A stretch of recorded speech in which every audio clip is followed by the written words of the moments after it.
Noticing her mare's sudden and unusual labour, the old woman's suspicion flared.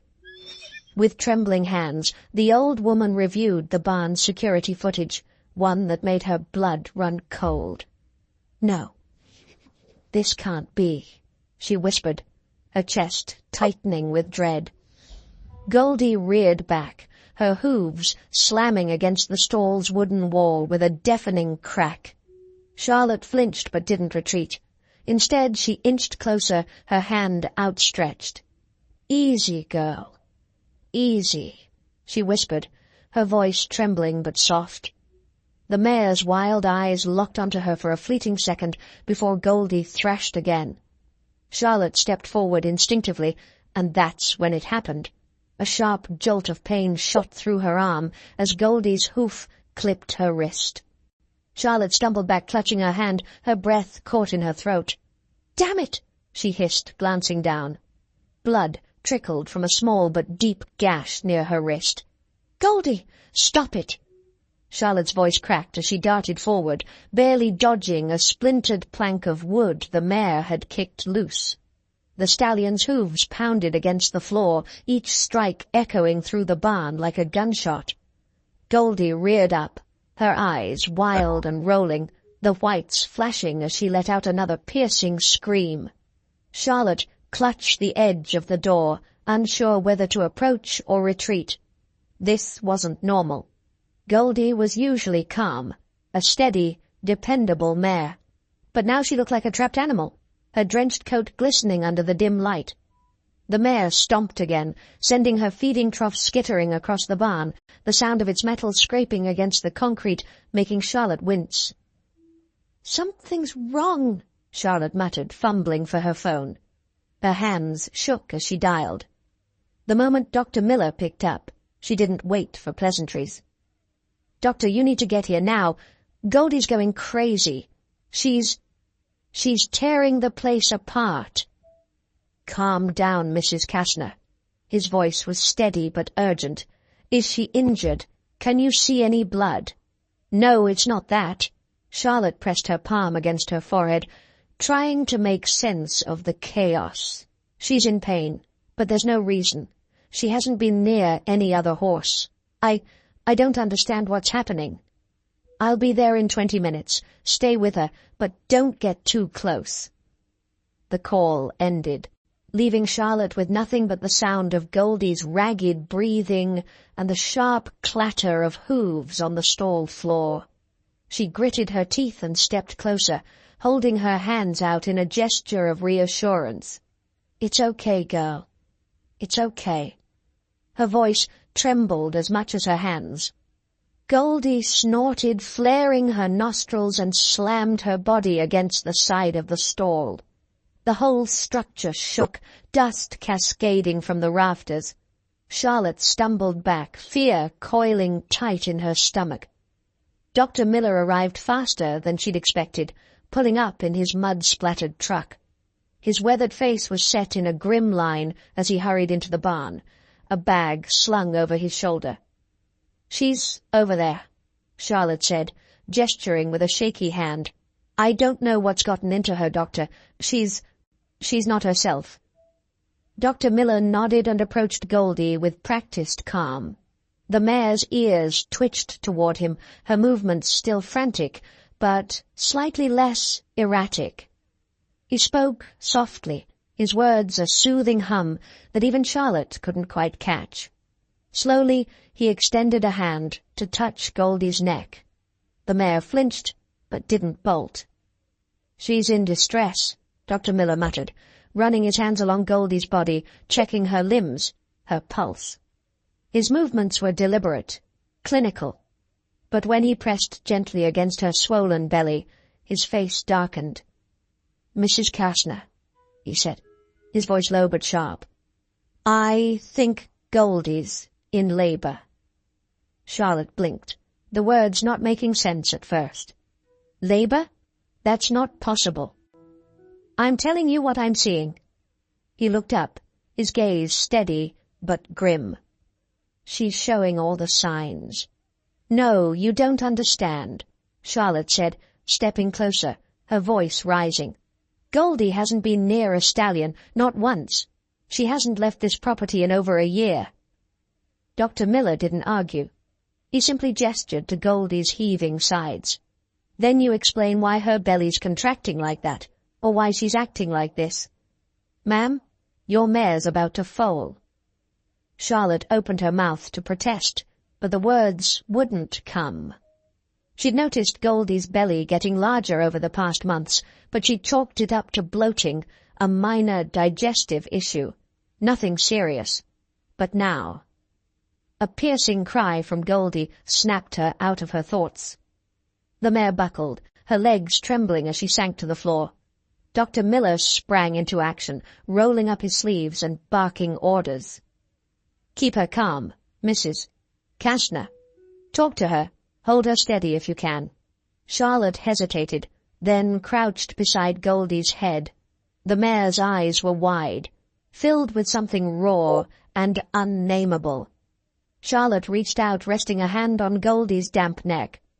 "It's okay, girl. I'm here," Charlotte murmured, her voice shaky but steady enough to cut through the chaos. Blood trickled steadily from her wrist, but she pressed it against her hip, ignoring the sting. Goldie's heaving breaths filled the barn, each exhale a desperate rasp that made Charlotte's chest tighten. "Mrs. Kastner, I need you to keep talking to her," Dr. Miller said sharply, his sleeves already rolled up as he crouched behind Goldie. "She's in serious distress. We need her to calm down or this could go sideways fast." Charlotte nodded, swallowing hard as she leaned closer to the mare.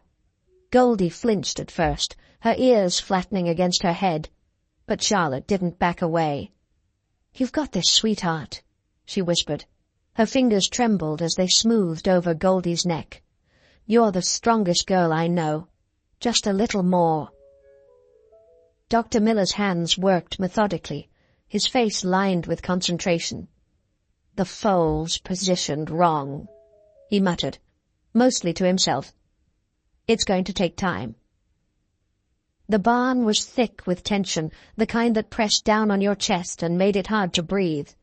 Charlotte barely noticed the blood soaking through her sleeve. She could feel the warmth seeping into the fabric, but all she cared about was the mare lying before her. Minutes passed like hours. Then Dr. Miller straightened abruptly. "I've got it!" he exclaimed. With a firm, practiced pull, he guided the foal free. The wet, shivering colt slipped onto the straw, his tiny legs kicking instinctively. "It's a boy," Dr. Miller said, relief softening his voice. He grabbed a towel and began cleaning the foal, rubbing vigorously to stimulate its breathing. Charlotte let out a breath she didn't realize she'd been holding. "Oh, Goldie," she whispered, tears blurring her vision. She pressed her forehead to the mare's neck, feeling the rise and fall of her labored breathing. "You did it, girl. You did it." Goldie's ears twitched, a faint acknowledgement, but she didn't relax. Charlotte frowned, her gut twisting with unease. The mare's sides were still heaving, her muscles tightening as if bracing for another wave of pain. "Doctor?" Charlotte's voice wavered. "Why is she still—" Dr. Miller froze mid-motion, his hands hovering over the foal. His eyes darted to Goldie's abdomen, and his expression shifted from relief to alarm. "No," he whispered, almost as if he didn't believe it himself. "That can't be." "What?" Charlotte's voice sharpened with panic. "What can't be?" "She's still contracting." Dr. Miller moved back to Goldie's side, his hands pressing gently against her swollen belly. His jaw tightened as he muttered, "There's another one." Charlotte blinked, the words not registering at first. "Another what?" "Another foal." He looked at her, his face pale with disbelief. "She's having twins." The words hit Charlotte like a punch to the chest. "No," she said, shaking her head. "That's not possible. Horses don't—" Her voice broke off as Goldie let out a gut-wrenching cry, her body convulsing violently. "Mrs. Kastner, I need you to focus. Dr. Miller barked, his calm demeanor cracking under the weight of the moment. Twins in horses are almost unheard of, and it's dangerous. She's going to need our help to get through this. Charlotte didn't hesitate. Despite the throbbing pain in her arm, she pressed both hands against Goldie's neck, whispering soothing words. You're not done yet, girl. I know you've got more fight in you. Goldie's body bucked, her legs kicking out weakly as another contraction racked her frame. Dr. Miller worked quickly, his hands steady, but his expression tense. This isn't going to be easy, he muttered. The second foal's smaller, might be weaker. Charlotte's stomach churned, but she refused to let fear take over. You hear that, Goldie? She said, her voice fierce. That baby needs you. You don't quit now, you hear me? The mare's ears flicked again, and for a brief moment Charlotte swore she saw a flicker of determination in those tired, wild eyes. The minutes dragged on, every second punctuated by Goldie's labored cries and the sharp commands from Dr. Miller. Then, finally, a new sound cut through the tension. A faint, high-pitched whinny. Dr. Miller pulled back, cradling a tiny, trembling foal in his hands. It's a girl, he said, his voice soft with awe. He quickly began rubbing the second foal, coaxing it to breathe. Charlotte stared, her breath catching in her throat. The little filly was smaller than her brother, her movements sluggish but determined. She's alive, Dr. Miller said almost to himself. He looked up at Charlotte, his eyes wide. I've never seen anything like this. Twins, both alive. It's a miracle. Charlotte reached out with trembling hands, her bloodied sleeve forgotten, as she touched the filly's damp coat. Dr. Miller crouched by the exhausted mare, his eyes shifting between the two newborn foals nestled beside Goldie. The air in the barn felt heavier now, as though even the walls understood the weight of what had just transpired. He wiped his hands on a towel, his face a mix of disbelief and awe. Charlotte looked up from where she sat, still cradling Goldie's head. What do you mean, Doctor? Her voice was hoarse, a mixture of exhaustion and lingering worry. Dr. Miller gestured toward the foals. Twins in horses are almost unheard of, and when they do happen, it's rarely a happy ending. Horses' bodies aren't designed to carry two foals to term. Most of the time, the embryos compete for resources. One is usually absorbed by the other early in the pregnancy, or worse, both fail to survive. It's nature's way of protecting the mother. Charlotte's brow furrowed as she processed his words. But Goldie, she carried both of them. And her voice caught, and she glanced down at the mare. Goldie's sides rose and fell in deep, even breaths, the exhaustion plain, but no longer desperate. Dr. Miller nodded, his tone growing more serious. That's the part I can't explain. Carrying twins this far is nearly impossible without complications. Most mares would require intervention. Usually, one of the embryos has to be terminated to ensure the survival of the other and the mother. But Goldie, she did it all on her own, without any of us knowing. Charlotte shook her head slowly, her fingers brushing over the damp mane of her beloved mare. She's stronger than I ever gave her credit for, she murmured. Dr. Miller continued, Even the delivery was a miracle. The positioning, the risk of one foal blocking the birth canal or injuring Goldie. Any number of things could have gone wrong tonight. Yet here we are, with two healthy foals and a mother that pulled through. Charlotte's eyes brimmed with tears as she turned her gaze to the two foals. Will had already started wriggling closer to Goldie's side, nuzzling her for comfort, while Grace lay quietly, her small chest rising and falling in a steady rhythm. Despite her frail size, There was a tenacity in her every movement. The doctor's voice softened. "You don't just have foals here, Mrs. Kastner. You've got something extraordinary. These two defied the odds. And your Goldie, she gave everything to make sure they had a chance. I've never seen anything like this in my entire career." Charlotte nodded, unable to speak for a moment. Her emotions felt too big, too overwhelming to fit into words. Finally, she whispered, "Grace." Dr. Miller raised an eyebrow. "Grace? That's her name," Charlotte said, her voice breaking with emotion. "Because that's what she is. A gift. A miracle. Just like her brother." She reached out, brushing her uninjured hand gently against Grace's tiny frame. The foal stirred slightly under her touch, her fragile body warm and alive. Dr. Miller smiled faintly, his weathered face softening. "Grace, it's perfect." Charlotte leaned back, resting her head against the stall wall, her body aching, but her heart full. The barn fell quiet again, save for the occasional soft snuffle from the foals and the rhythmic breathing of their mother. "You need to take care of yourself, too," Dr. Miller added, nodding toward her bloodied wrist. "That looks like it could use some stitching."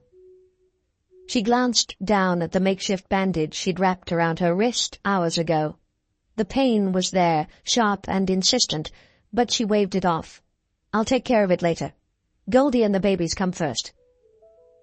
Dr. Miller hesitated, but didn't press further.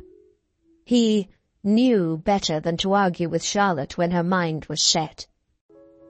"They'll need rest, and so will you," he said, stepping out into the night. "Call me if there's any trouble." Charlotte nodded, her focus already drifting back to the stall. It was well past midnight by the time Charlotte finally left the barn. Her wrist throbbed, and her legs felt like lead, but she forced herself to climb the porch steps and push open the door to the house. The faint glow of a lamp illuminated the living room, and there, sitting on the couch with his head in his hands, was Charles. "You're back," he said without looking up. His voice was low, almost hesitant. "Of course I'm back," Charlotte replied, her tone sharper than she intended. "Where else would I be?" Charles raised his head, his eyes meeting hers. "I mean, you've been out there for hours. I just thought—" He trailed off, standing slowly. "How's Goldie?" "She's fine," Charlotte said curtly, walking past him toward the kitchen. "And the foals are healthy. Dr. Miller called it a miracle." Charles followed, his footsteps heavy on the hardwood floor. "That's good. That's really good." Charlotte busied herself at the sink, rinsing her wrist under cool water. The sting brought tears to her eyes, but she blinked them away. "It doesn't make sense, though," she muttered, more to herself than to him. "What doesn't?" "How this happened?" She turned to face him, her gaze piercing. "How did Goldie get pregnant, Charles? We don't have a stallion, and she's never left this farm." Charles's face stiffened, but he forced a shrug. "I don't know. Maybe. Maybe someone snuck onto the property. These things happen, Charlotte." Her eyes narrowed. "Do they? Because I can't think of a single reason why someone would risk trespassing just to—" She stopped herself, shaking her head. "No, something doesn't add up." Charles opened his mouth as if to respond, but then he closed it again, his expression unreadable. "Maybe you're overthinking this," he said quietly. "The important thing is that they're safe, right?" Charlotte didn't answer. Instead, she brushed past him, heading for the medicine cabinet to retrieve gauze and antiseptic. As she wrapped her wrist, her thoughts churned. Overthinking? Maybe. But the unease gnawed at her, and she couldn't shake the feeling that there was more to this story than she realized. By morning, Charlotte was back in the barn, checking on Goldie and the foals. Matthew had joined her, his excitement palpable as he crouched beside the stall. "Mom, look at them," he said, his grin wide. "They're perfect." "They are," Charlotte agreed, her voice softening. Will was already standing on wobbly legs, his curiosity evident as he nudged Grace, who was still curled up in the straw. The sight brought a fleeting warmth to her chest, but the questions lingered, shadowing her relief. As she stroked Goldie's mane, her eyes drifted to the camera mounted near the barn's entrance. It had been installed months ago, mostly as a precaution against coyotes, but now it felt like a lifeline, a way to uncover the truth. Later that afternoon, when the house was quiet and Matthew was helping Charles repair the fence, Charlotte sat at her computer, scrolling through the camera's footage. The grainy videos blurred together, daylight fading into night, the barn bathed in shadows. Then, just as she was about to give up, something caught her eye. A figure, hooded, moving with deliberate care. Charlotte leaned closer, her heart pounding as she watched the figure lead a horse into the barn. Storm. She recognized the horse instantly, Philip's prized stallion. Her breath caught as the figure unlatched Goldie's stall, guiding Storm inside before slipping away into the darkness. The footage ended abruptly, leaving Charlotte staring at the screen, her mind racing. Philip. It had to be. Who else had access to Storm? But why? And how had she not noticed anything amiss until now? Her chest tightened as anger flared. She needed answers, and she needed them now. Charlotte closed the laptop with a sharp snap, her pulse racing. The blurry figure on the footage haunted her thoughts. Someone had snuck onto her property in the dead of night and tampered with her animals, her family. She didn't have time to stew over it. Pulling on her boots, Charlotte grabbed her coat and headed outside. The sharp air bit at her skin, but she barely noticed. Her target was clear. Philip's farm. When she arrived, Philip was in the front yard, repairing the fence that bordered his paddock. He looked up as she pulled in, his face lighting up in a friendly smile that instantly irritated her. "Charlotte! Didn't expect you this morning," he said, brushing off his hands as she climbed out of the truck. "What brings you by?" Charlotte wasted no time. "I need to talk to you about Storm." Philip's brow furrowed. "Storm? What about him?" "So he was on my property," Charlotte said, her voice tight. 2 months ago. I've got it on camera. Someone brought him to my barn, into Goldie's stall." Philip's face shifted, confusion giving way to offense. "That's ridiculous. Storm's never left my sight, and I sure as hell didn't bring him to your place. Why would I?" "That's what I want to know," Charlotte snapped. "Do you have any idea what this has done to us? Goldie almost—" Her voice broke, and she shook her head, trying to keep her composure.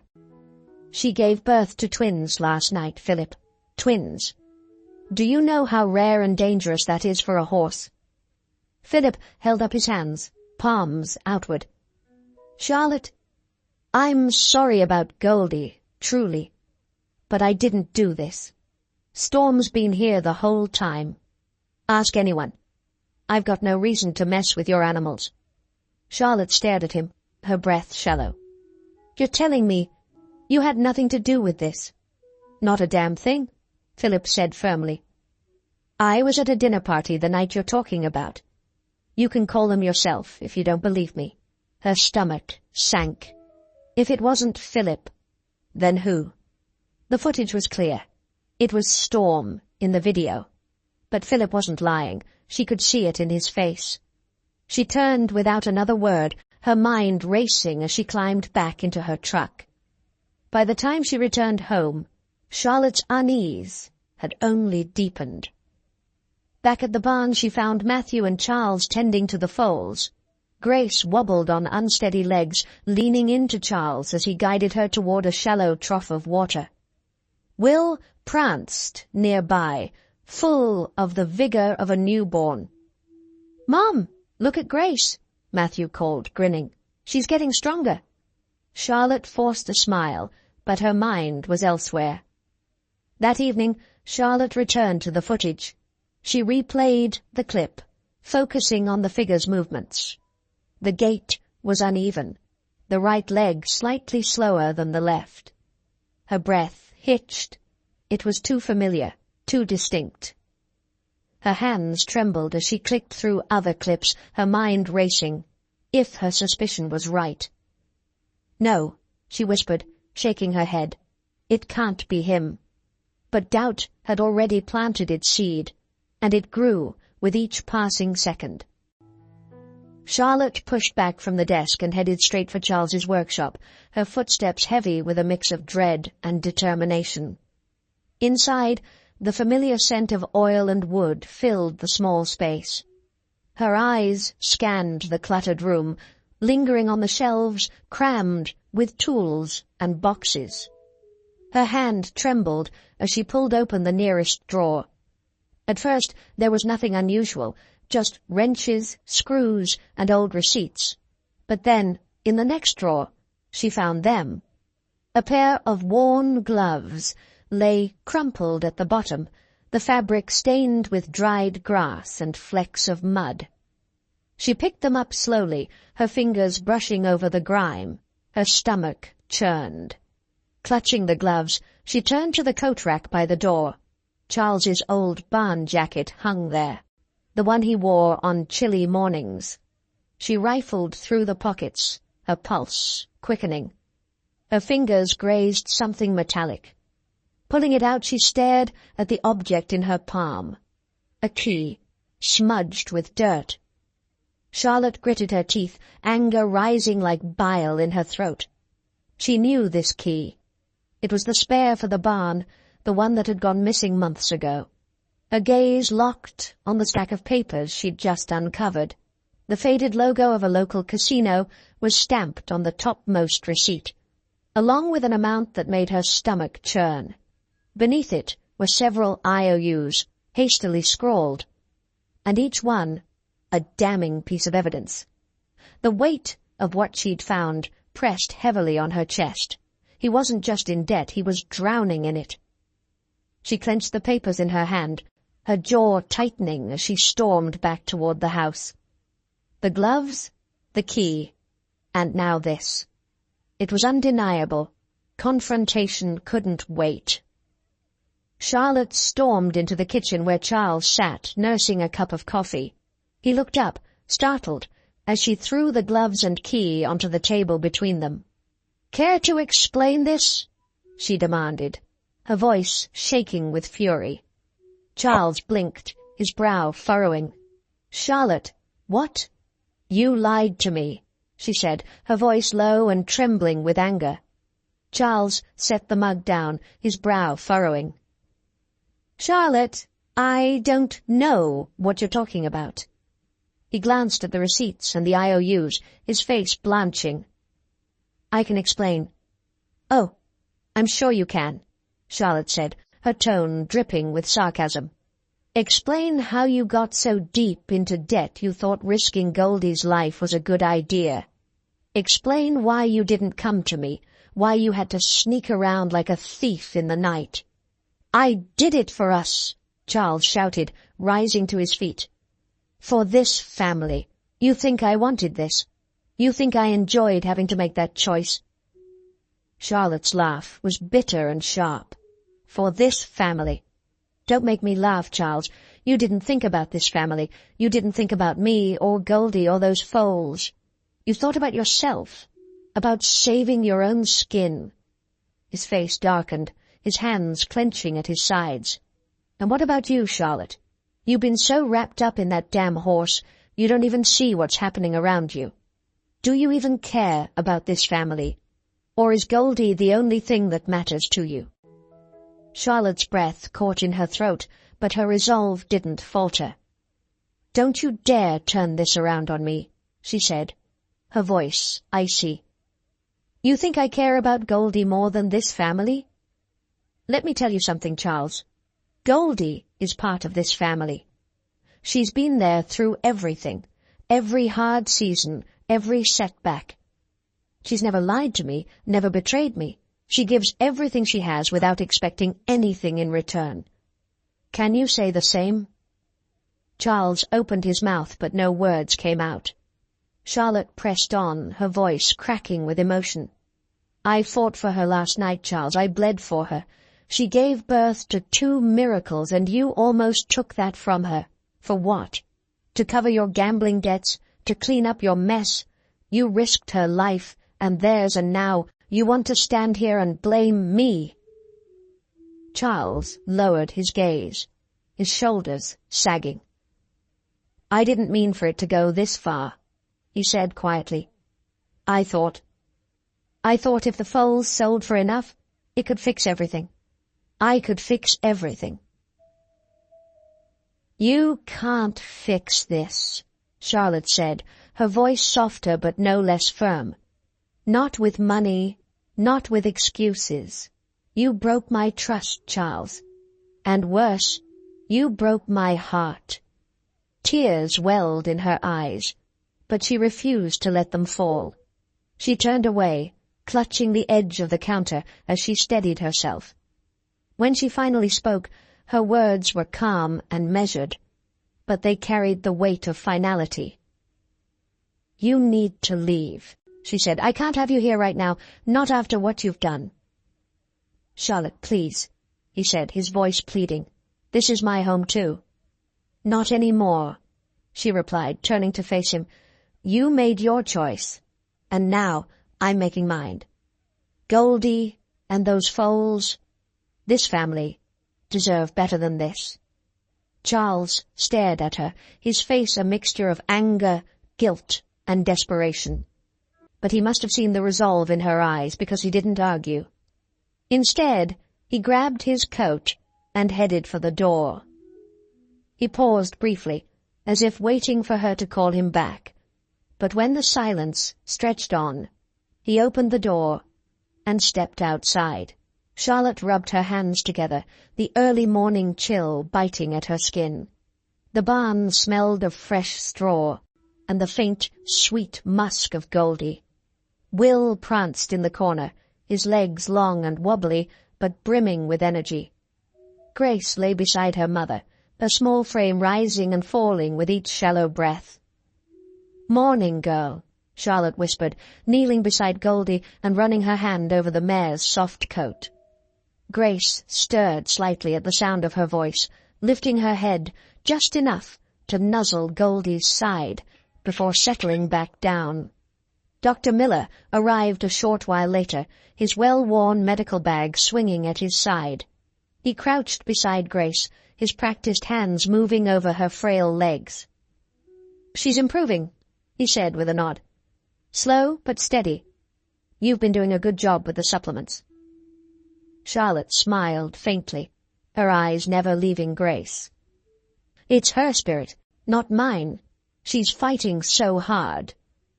Spirit helps, Dr. Miller agreed, standing and brushing straw from his knees, but so does care.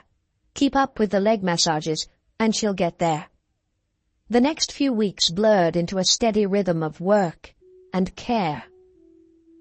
Grace required constant attention.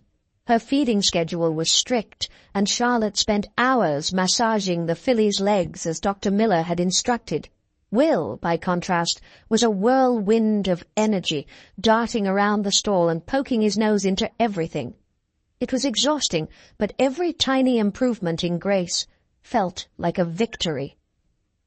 The first time she stood without wobbling, Charlotte cried, silent tears that spilled over as she held the filly close. When Matthew joined her in the barn one afternoon, Charlotte was replacing a loose hinge on one of the stall doors. He watched her work for a moment before asking, Mum, do you think they'll be safe now? Charlotte paused, her hand tightening on the wrench. I hope so, she said, but we're not taking any chances. Together, they finished installing the last of the security upgrades. The barn now boasted reinforced doors and a state-of-the-art camera system, all linked to a monitor in the house. "We won't let anyone hurt them again," Charlotte said firmly, her gaze lingering on Will and Grace. "Not while I'm here." The changes weren't just physical. The barn buzzed with new life. Will and Grace grew more confident by the day, their playful antics a source of endless joy. Grace, though smaller, had a spark that couldn't be ignored. She chased her brother around the stall, her legs still a little shaky, but growing stronger. Charlotte often sat and watched them, a cup of coffee in hand. She smiled through tears when Will nudged Grace forward, encouraging her to take a few more steps. "You're just like your mama," she murmured to Grace. "Tough as nails." The story of Goldie's twins spread beyond the small town. A neighbor posted a video of Grace's first steps on social media, and soon messages from strangers poured in. People from all over shared their admiration for the mare and her foals, calling them miracles. Charlotte was overwhelmed by the attention, but deep down it felt good to know that Goldie's strength was inspiring others. The house was quiet without Charles. Too quiet some days. But Charlotte found solace in the steady hum of the barn, the rhythm of caring for her animals. She threw herself into her work, fixing fences, hauling feed, and tending to Goldie and the foals.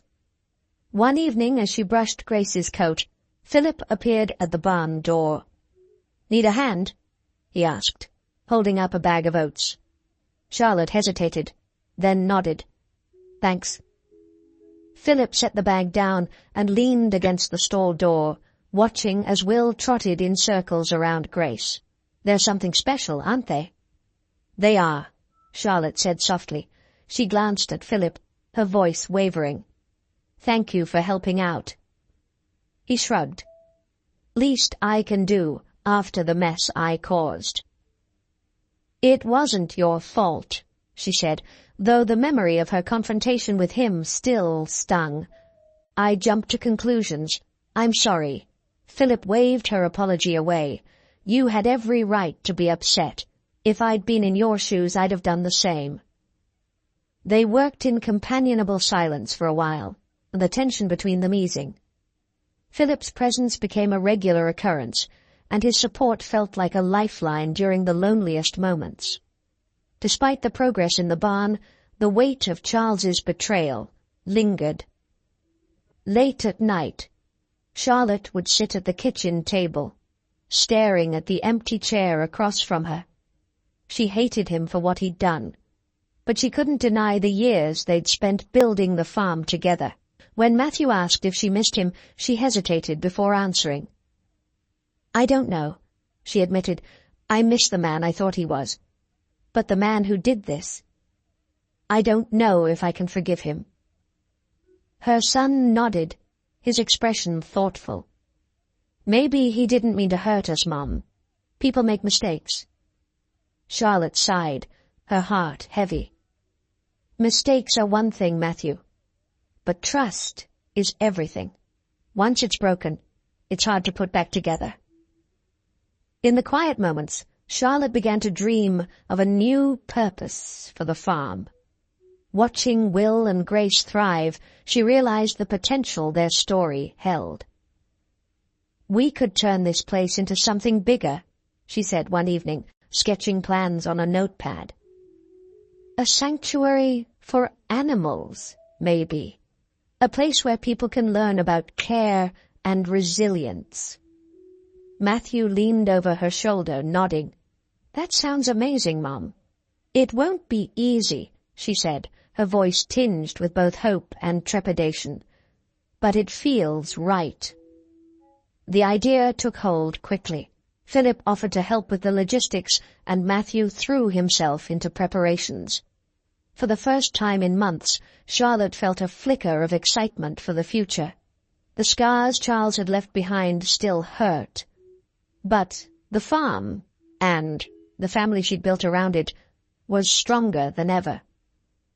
The sound of children's laughter echoed through the barn as Charlotte adjusted the strap on Will's halter. The once quiet and isolated Kastner farm now buzzed with activity. Families strolled along the newly painted fences, while others gathered near the paddock to watch Grace and Goldie graze under the mid-morning sun. "This way, folks," Charlotte called, leading a small group towards the stables. "We'll start with a quick demonstration on how to care for a horse's coat. Goldie here loves a good brushing." Goldie raised her head slightly, her ears flicking toward the crowd. She stood tall and calm, her presence commanding admiration. As Charlotte began brushing, she explained each motion, her voice steady and filled with pride. The children leaned in closer, wide-eyed with fascination. "That's Goldie?" a little boy asked, clutching his mother's hand. "The one who had twins?" Charlotte nodded with a smile. "That's right. She's the reason we're all here today. Her story is a reminder that love and perseverance can overcome even the toughest challenges." Inside the barn, Will and Grace had become instant stars. Will trotted confidently around the stall, his energy infectious, while Grace stood close by, still a bit shy but visibly stronger. Visitors couldn't get enough of their antics, snapping photos and marveling at their bond. Charlotte's heart swelled as she watched the foals interact with the guests. It was as if Goldie's legacy had ignited something new, a shared sense of hope among everyone who came to the farm. A week later, Charlotte received a letter in the mail. She hesitated before opening it, recognizing Charles's handwriting on the envelope. The note was simple, but heartfelt. Charles apologized for his actions and the pain he'd caused, expressing his deep regret and hope for redemption. "If you'll have me back," he wrote, "I'll spend the rest of my life proving I've changed." Charlotte sat at the kitchen table, the letter trembling in her hands. For days she wrestled with the decision. Finally, she penned her response. "I'm willing to give you a chance, but only under one condition.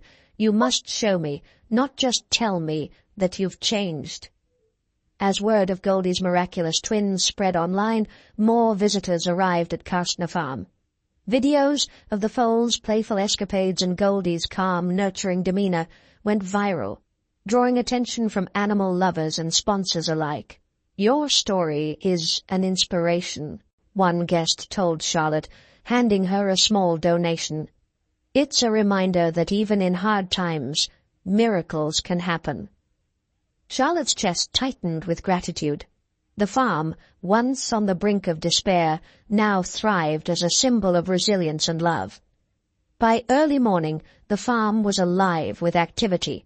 Strings of lights hung across the paddocks, and colorful flags fluttered in the breeze. Long tables laden with homemade pies, roasted vegetables, and fresh apple cider lined the yard. Charlotte stood at the barn entrance, watching as guests poured in. She'd organized the festival to celebrate Goldie's strength and the survival of Will and Grace. The foals had already become local legends, but this was a chance to bring the community together. "Goldie looks like royalty," Philip joked as he carried a basket of apples to the feed table. "You've really outdone yourself, Charlotte." Charlotte smiled, adjusting her hat. "She deserves it. After everything she's been through, today's all about her and those two rascals." Will and Grace were the stars of the event. Guests gathered around their pen, watching as Will raced in circles, kicking up straw, while Grace followed with a newfound confidence.